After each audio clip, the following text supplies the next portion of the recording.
Quero cumprimentar a todos com a paz do Senhor Jesus. Nós vamos estudar o livro do profeta Malaquias, o último livro do Antigo Testamento, conforme a ordem da Bíblia Sagrada, antes do Evangelho de Mateus. E dentro desse livro nós vamos abordar o tema Malaquias, uma advertência atual. Evidente que nós não vamos conseguir fazer isso em apenas um vídeo. Nós vamos colocar alguns vídeos falando de pontos dentro desse livro para nos dar um melhor entendimento, reflexão, abrir o nosso horizonte de compreensão. Porque o tema Malaquias, uma advertência atual. Malaquias, um profeta do Senhor.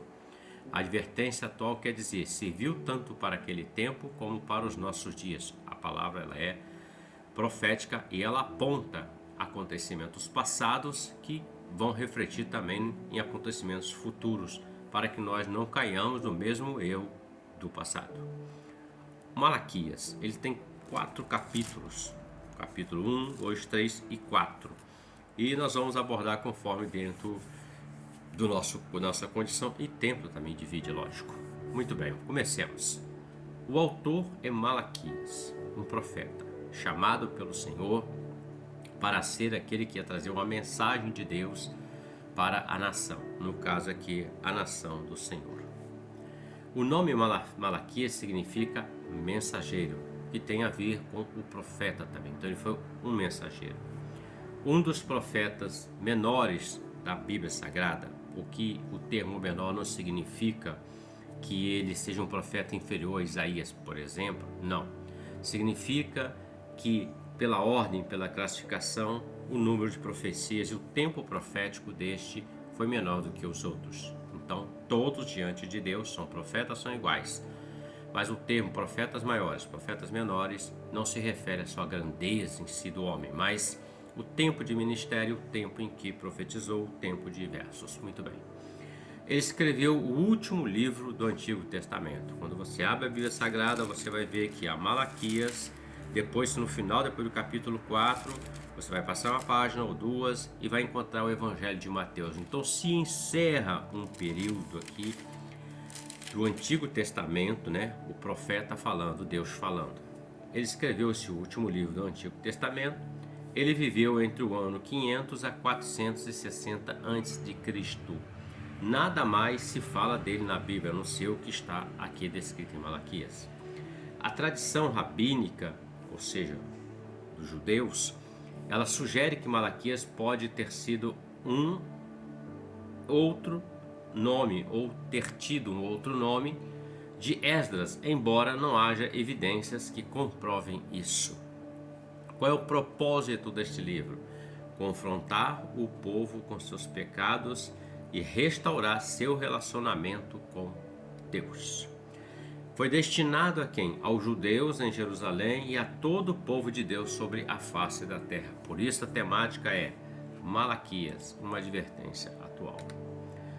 Panorama do livro, modo geral, uma visão geral do livro, antes de entrarmos propriamente em capítulos 1, 2, 3, 4 e assim.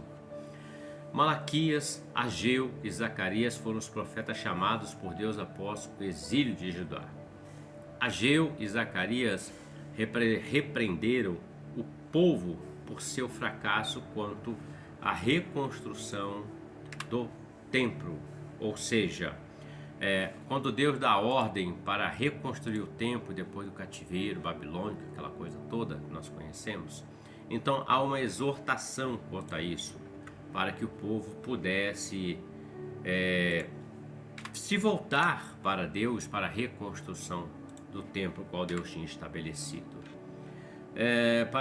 Malaquias confrontou por sua negligência em relação ao templo e sua adoração falsa e profana. Então já nesse tempo, mesmo com a ordem dada para a reconstrução do templo em Jerusalém, a reconstrução dos muros do templo, já havia uma falsa adoração imperando nessa época. Então o ministério da iniquidade, o ministério do espírito de engano já estava atuante desde aqueles tempos.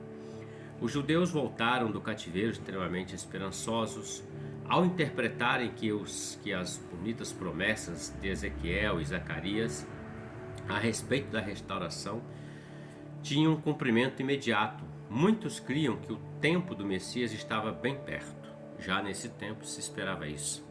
A expectativa que a nação restauraria sua glória, como era na época do rei Davi, que era o grande rei Davi.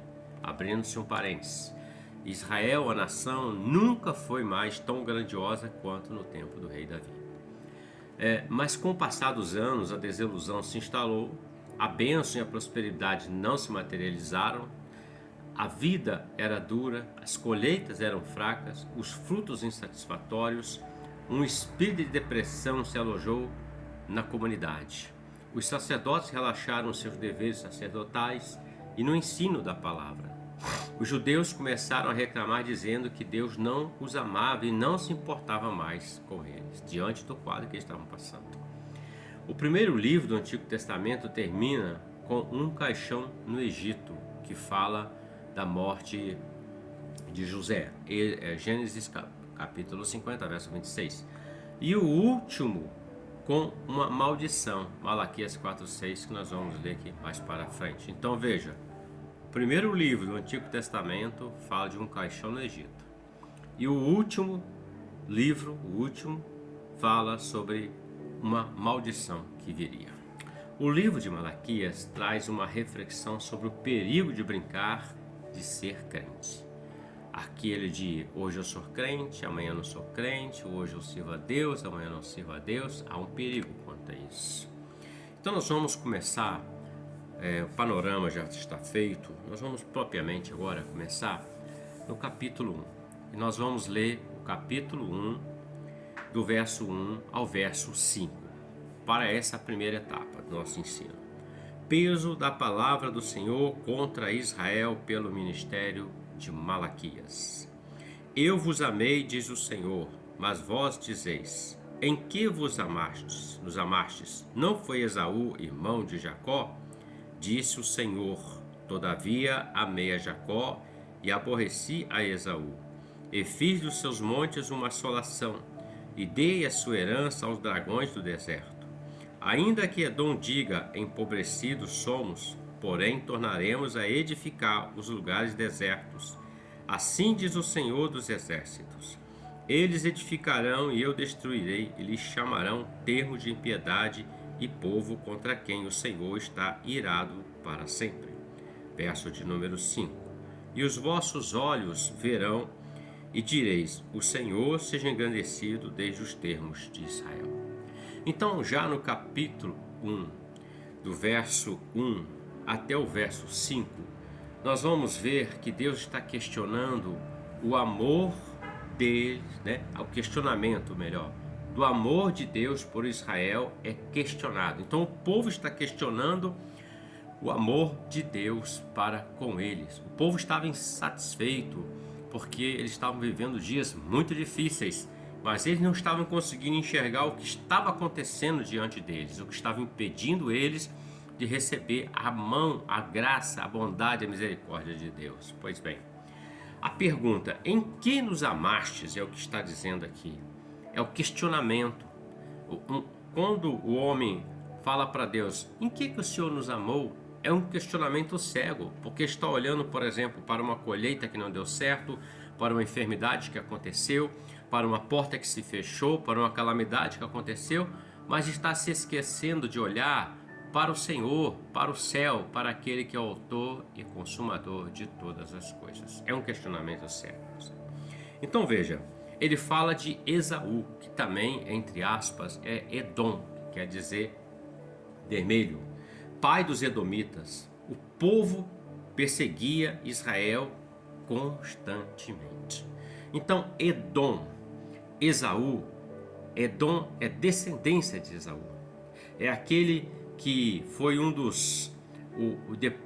Esaú foi aquele primogênito que simplesmente ele rejeitou a bênção da primogenitura. O nascimento dele, em Gênesis 25, do 23 ao 34, está escrito o seguinte, vamos lá. E o Senhor lhes disse: 2 nações há no teu ventre, 2 povos se dividirão nas tuas entranhas, e um povo será mais forte do que o outro povo, e o maior servirá ao menor. E cumprindo-se os dias para dar à luz, eis que gêmeos no seu ventre. E saiu o primeiro ruivo e todo como um vestido cabeludo. Por isso chamaram o seu nome de Esaú. Depois saiu seu irmão, agarrado na mão, com a sua mão ao calcanhar, Esaú. Por isso se chamou o seu nome Jacó. E era Isaque da idade de 60 anos quando os gerou. E cresceram os meninos.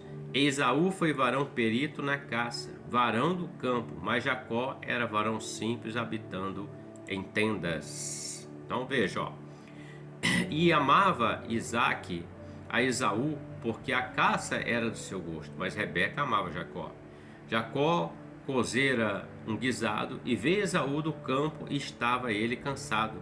E disse Esaú a Jacó: Deixe-me, peço-te, comer desse guisado vermelho, porque estou cansado. Por isso se chamou o seu nome Edom. Então o termo Esaú, Edom vem desse momento dele, quando ele rejeita a primogenitura. Se chamou Edom. Então veja, o nascimento da primogenitura. Os dois nascem, mas pela ordem, Jacó seria o primogênito. Pela ordem, Jacó não, Esaú seria o primogênito, mas ele troca essa sua primogenitura. Veja que no verso 31 está escrito assim, até o 34. Então disse Jacó: Vende-me hoje a tua primogenitura. Disse já Esaú: Eis que estou a ponto de morrer, para que me servirá logo a primogenitura? Então disse Jacó: Jura-me hoje. Jurou-lhe e vendeu a sua primogenitura a Jacó. E Jacó deu pão a Esaú e o guisado das lentilhas, e este o comeu e bebeu, levantou-se e foi-se. Assim desprezou Esaú a sua primogenitura. Então o nascimento da primogenitura com Esaú, Edom, é a comparação que o Senhor está falando, né? Eu vos amei, no verso 2 do capítulo 1, mas vós dizeis: em que nos amaste? Não foi Esaú irmão de Jacó? Então há um questionamento cego.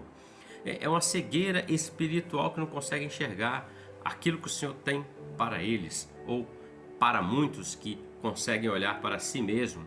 Veja que ele rejeitou a bênção da primogenitura, que era dada a todo o primeiro que nascia. Ele tinha metade da herança do pai, ele era responsável, tinha o dobro da herança, melhor dizendo, e era responsável não só em receber herança, mas responsável pelo clã, por toda aquela família. Ele era o cabeça daquela família, podemos dizer assim. E ele rejeitou, por quê? Por causa de um prato de lentilhas. Por isso o nome se tornou Esaú, Edom, entre aspas, vermelho, aquele que vendeu a primogenitura. Abrindo-se um parênteses, muitos estão assim. Eles veem diante deles um prato de lentilhas e há uma necessidade. E a necessidade de adquirir aquilo, ou ter aquilo, ou precisar daquilo, mas aquilo é contrário à palavra. Então a pessoa se aplica em ter aquilo, usar daquilo, participar daquilo, está vendendo a sua bênção em troca de algo temporal, porque ele comeu um prato daquilo, passou a sua necessidade. Então ele trocou algo que é eterno, espiritual, por algo passageiro, algo da carne, necessidade. Em Gênesis 26, do 34 ao 25, vamos ler aqui. Gênesis 26, do 34 ao 35, vai falar sobre ele não respeitar a linhagem dele. Havia uma linhagem, tinha que respeitar.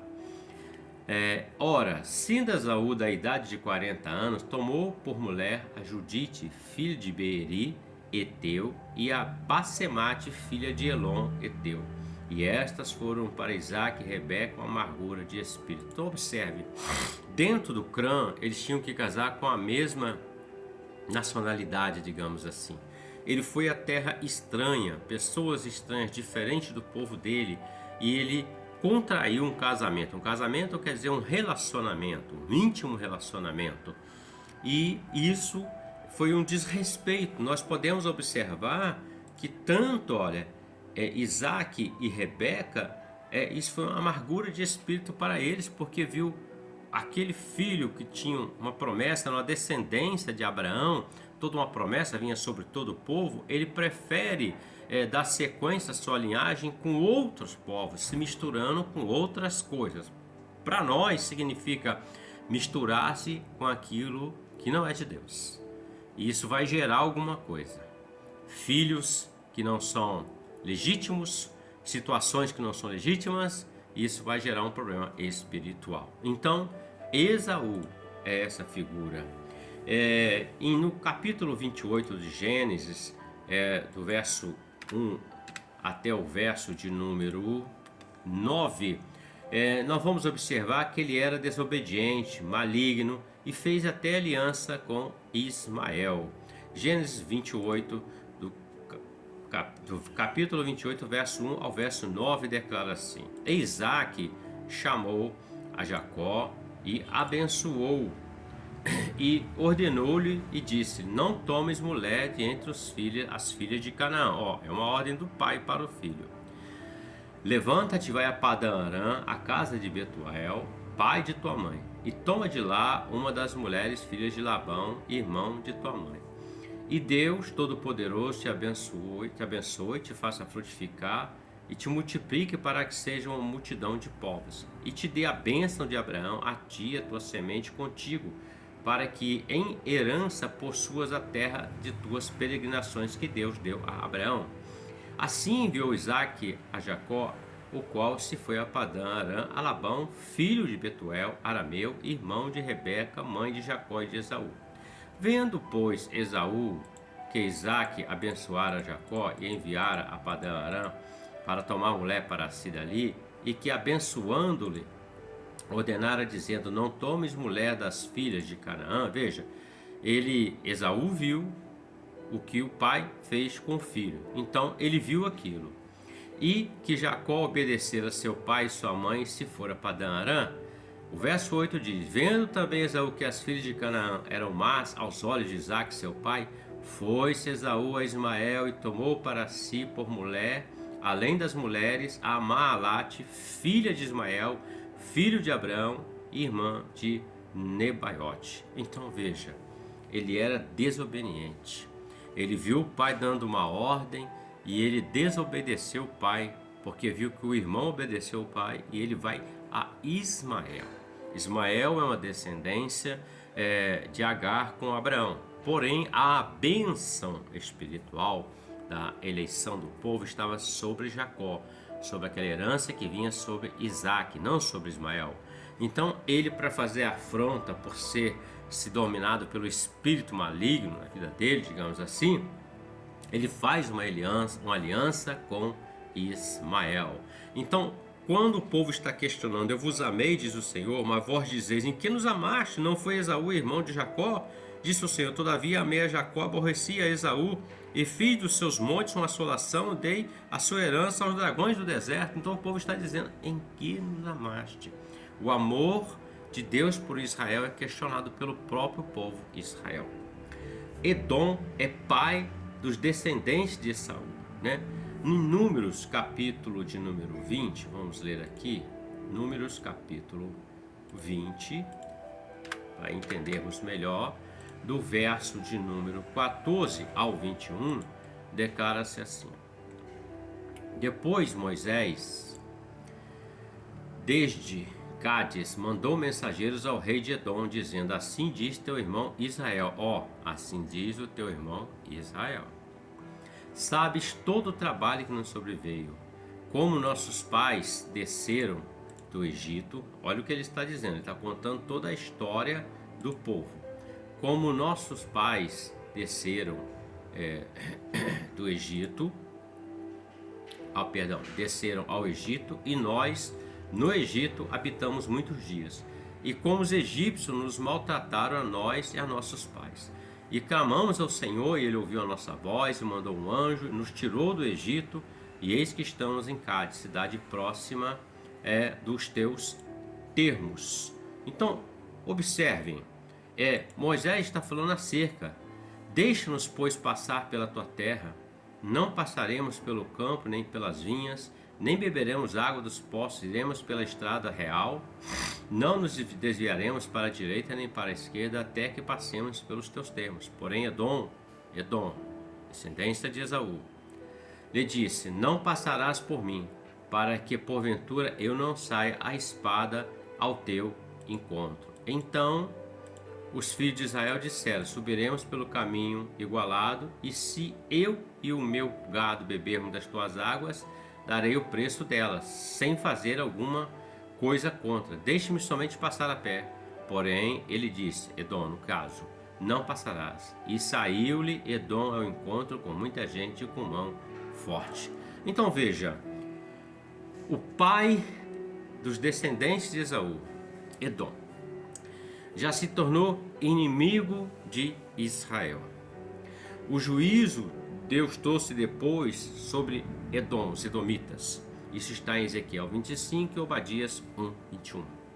A família de Herodes vieram da descendência de Edom, dos edomitas. O Herodes, o grande Herodes. Nabucodonosor atacou e expulsou os edomitas de suas terras, pondo fim à sua arrogância contra Israel. Então Deus levantou Nabucodonosor, que destruiu Edom. Edom colheu o que semeou, como Gálatas 6 fala. Nós vamos colher aquilo que nós vamos plantar. A prova do amor de Deus para com Israel está na rejeição divina de Esaú. A prova do amor de Deus para a comunidade está em ele entregar o seu próprio Filho, Jesus Cristo, em favor da humanidade. Então observemos que questionar, dizer, em que nos amaste, questionar o amor de Deus? Como que alguém pode questionar o amor de Deus, daquele que deu seu único Filho para que todo aquele que nele creia não pereça e tenha a vida eterna? Não tem como questionar o amor de Deus. No capítulo 1 ainda, verso 6, está escrito assim: o filho honrará o pai e o servo ao seu senhor. E se eu sou o pai, onde está a minha honra? E se eu sou o Senhor, onde está o meu temor? Diz o Senhor dos exércitos a vós, ó sacerdotes, que desprezais o meu nome, e dizeis: em que desprezamos nós o teu nome? Então, no capítulo 1, verso 6, fala do pecado dos sacerdotes. Os sacerdotes não estavam mais servindo ao Senhor como deveriam servir. Em 1 Pedro, na primeira carta de Pedro, no capítulo 2 e o verso de número 9, nós vamos ler o seguinte, vamos lá. Mas vós sois a geração eleita, o sacerdócio real, a nação santa, o povo adquirido, para que anuncieis as virtudes daquele que vos chamou das trevas para a sua maravilhosa luz. Então, no Novo Testamento, nós somos a geração eleita, o sacerdócio real, o povo adquirido, aquele povo que foi comprado pelo sangue do Senhor Jesus, para que anuncieis virtude daquele que vos chamou das trevas para a sua maravilhosa luz, a saber, o Senhor Jesus. Nós somos os sacerdotes atualmente, todo aquele que serve ao Senhor. Nós não somos como os sacerdotes do passado, que tinham sacrifícios, aquela coisa toda, não, porque hoje não há necessidade, há um sangue que já foi derramado no Calvário e este sangue, ele é perfeito. Pois bem, se sou seu pai, onde está a minha honra? Veja o que está dizendo, o filho honrará o pai e o servo o seu senhor. E se eu sou seu pai, onde está a minha honra? Deus aqui está questionando. No mundo antigo, a honra vinha antes do amor na prioridade dos deveres. Em Êxodo capítulo 20 e o verso 15, podemos ler o seguinte, vamos ler aqui, Êxodo capítulo 15 e o verso de número 20. Então Miriam, a profetisa, a irmã de Arão, tomou o tamboril na sua mão. Êxodo capítulo 20, não 15, desculpa. Êxodo capítulo 20 e o verso de número 15. Está escrito o seguinte: não furtarás. Isso está no decálogo dos 10 mandamentos. Então, o quinto mandamento, né? Aquele que cuida do filho é o pai e requer dos seus filhos obediência. Então Deus está dizendo o seguinte: onde está a minha honra se eu sou o pai de vocês? Vocês não estão me honrando como pai. E ele diz: se eu sou o Senhor, onde está o meu temor? Ser servo é a demonstração profunda de íntima relação com o Senhor. O temor do Senhor é o princípio da sabedoria. Pensar em Deus como Pai é honrá-lo como Criador, Redentor e Provedor. Considerá-lo como Senhor é reverenciá-lo e obedecer-lhe como Deus único e soberano sobre todas as coisas. Ainda no capítulo 1, do verso 7 ao 14, ele vai falar do menosprezo. Vai dizer que eles estavam cegos. Ofereceis sobre o altar pão imundo e dizeis em que havemos profanado. Ele está falando de um culto que era um culto que não deveria ser. Em que desprezamos o teu nome? É o que eles estão dizendo. Aí, oferecendo pão impuro. Este pão não é o pão da proposição. Era um pão misturado com fermento. Não era o que se deveria fazer conforme a palavra determinava. O culto no Antigo Testamento era realizado com sacrifício de animais perfeitos, sem mácula, sem manchas, sem quebradura, entre tantas outras coisas. Era o melhor que era oferecido no altar, mas o povo estava levando aquilo que era o pior, aquilo que lhes sobrava, aquilo que não prestava mais para eles, estavam entregando no altar do Senhor. Mas é justamente o contrário. Os sacerdotes estavam oferecendo ao Senhor um culto profano e Deus estava rejeitando este culto, essa oferta. O verso 13, ele fala assim, vou ler aqui. E dizeis, eis aqui que canseira, e os lançastes ao desprezo, diz o Senhor dos Exércitos. Vós ofereceis o roubado e o coxo e o enfermo, assim fazeis a oferta. Semear aceito isto de vossa mão, diz o Senhor. Deus está questionando eles. Eles falam do amor, aí Deus começa a mostrar os pontos onde eles estão falhando, trazendo para eles uma exortação. Não que Deus não nos ame, mas o Senhor está trazendo a eles uma resposta. Aonde está a falha? Porque estavam cegos diante daquilo que estavam fazendo, achando que estavam fazendo o correto, mas não estava. E estavam cegos, enfermos e roubando a Deus. Que tipo de culto é esse para nós hoje? O coxo e o cego, o que não traz o melhor de si para Deus e traz de qualquer jeito. O enfermo, marcado pela falta de entusiasmo, de alegria, sabe que está doente, mas não se deixa curar, vem como se estivesse fazendo um favor para Deus, vem ao culto como se estivesse fazendo, vou lá hoje, é o culto, vamos lá hoje rapidinho, entende? O roubado, quem rouba é ladrão, culto marcado pela falsa adoração.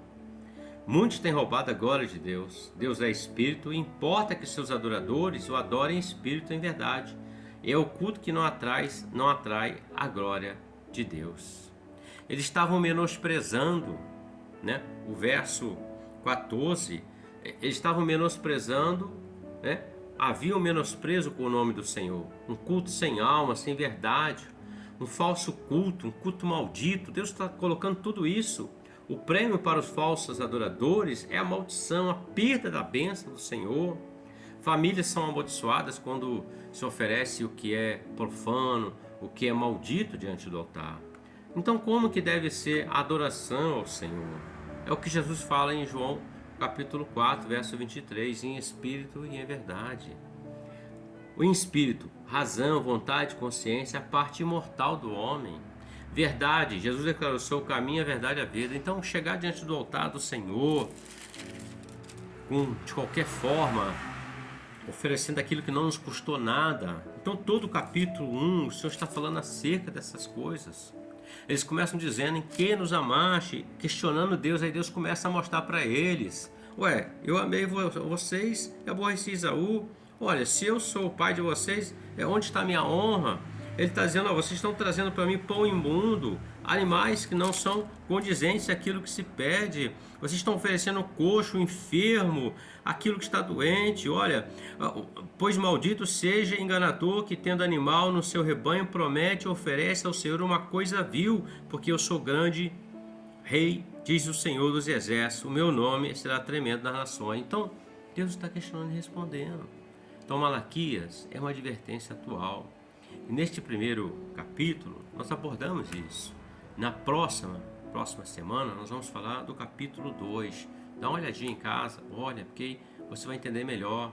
Confere o que falamos aqui no 1. Já leia, porque vai ser muito melhor o entendimento. Que Deus nos abençoe por essa palavra, com a paz do Senhor Jesus. Amém, queridos?